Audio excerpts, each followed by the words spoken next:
What's up, all my movie-loving maniacs? This is your boy Bangful B of the Lassiter Factor, and I'm continuing my journey to James Gunn's Superman, which comes out in July with the Superman movie that I have seen more than the other Superman movies before this one, and that is Man of Steel, which was actually the first Superman movie I actually ever saw, and let alone saw in theaters. So I revisited, so let's review. So Man of Steel came out in 2013 and was not only a reboot of Superman, but was also the kickoff of the now defunct DC Extended Universe. This movie was basically a retelling of Superman slash Clark Kent's origin story. You know, he gets his powers, he crash lands on Krypton as a baby, raised by Mom and Pa Kent. Krypton gets destroyed, he grows up, becomes Superman, he fights General Zod and meets Lois Lane. Now, like I said, this was not only the first Superman movie I ever watched, but it was the first one I saw in theaters. I remember I saw this, I believe, after opening weekend. And again, as I've said multiple times as I was reviewing Superman movies, I was never really a huge fan of Superman, but this movie right here, this was the one that not necessarily made me a fan, but made me pay more attention to Superman.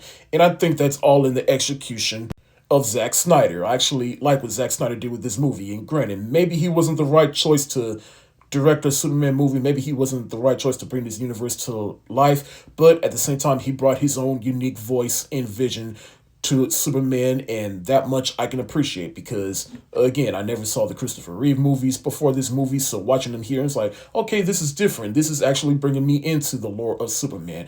And now that I've seen now that I've seen all the Christopher Reeve Superman movies, my view of this movie has slightly changed, but at the same time, I still love it, but can also recognize the flaws of Man of Steel. And of course, like most Zack Snyder movies and movies within the DC Extended Universe, the general consensus around this movie is split. There's people that really love this movie, they think it's a masterpiece, or you have just diehard Superman fans or diehard Christopher Reeve Superman fans that just straight up did not like this movie at all. Or there's some normal people out there that may not be fans of Superman, they just didn't like this movie. But me, I'm kind of in the middle. And again, that's mainly because I was never really a huge fan of Superman, so I can just take this movie as it is, no matter what tone or style they take with Superman. But look, where you fall on the spectrum in terms of the consensus of this movie, I mean, look, the people that love this movie and think it's a masterpiece can be just as hyperbolic as the people that hate this movie because they're just an angry Superman fan and don't like what Zack Snyder did with this movie and this character. But if I can sum up my thoughts on this movie even 12 years later, as I was watching this movie, I did write down some notes. I wrote all my pros and cons all together. So let's start with the pros. Henry Cavill as Superman slash Clark Kent is perfect. And I will never forgive Warner Brothers for how they basically did this man dirty, for how they treated the character and this actor. But clearly you can see in this movie how he can be a perfect Superman, just not what Zack Snyder was intending for this. I mean, maybe it worked for what Zack Snyder was going for, but I know for a lot of people, it just didn't work for them as Superman fans. But like I said, I just love how they basically handled him in his origin. I like how they went back and forth between the past and present. Basically, we see Superman in current time, and then something happens, and then we go back to a pivotal moment within his past, and we really got to see how much he got messed with as a kid just for being different. And then we see later on in the film how he struggles to try to be Superman and what's the good or wrong thing to do. I did like everything involving Krypton at the beginning of the movie, from Superman's birth to General Zod committing mutiny, and then they send him to the Phantom Zone, and then Krypton gets destroyed. It's a little short scene compared to how they handled all the Krypton stuff in the Christopher Reeves movies, but I did like how they handled it here. It was short, it was quick. Well, not short, but it got to the point. While nothing will ever make anyone forget Marlon Brando as Jor-El, I do love Russell Crowe as Jor-El. Michael Shannon as General Zod, I mean, I like both Terrence Howard and Michael Shannon's version. I mean, I always love Terrence Stamp's version of General Zod just for how over the top and campy it was. He clearly understood the assignment. But what makes Michael Shannon's take on General Zod unique is just he's just more scary and unhinged. He is so convinced that what he's doing is the right thing that he will do just about anything, and that just makes him more unhinged and terrifying.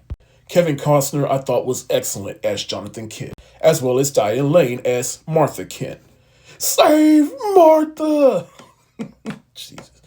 Oh, just you wait when I get to that movie next month. But on a serious note, I do like the moment where Jonathan Kidd is talking to Clark Kent about his place in the world and that he is adopted, and then I just like that one line where he says, "Can I just pretend to still be your son?" And then Jonathan Kent is like, "You are my son."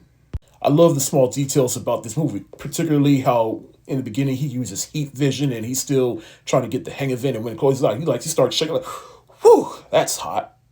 And another small detail is when he's learning how to fly. When he discovers like he can fly, and then he just has his he's not all stoic about it, like, "Yeah, I can do it." He's like, "Holy shit, I can fly!" Lawrence Fishburne just works as Perry White. I did think the visuals in this movie did work because to me, this is the first Superman movie in which they really utilized the technology to do things for a Superman movie that they just wasn't able to do within the past Superman movies. They could have with Superman Returns, but they just didn't, and they clearly understood the assignment here.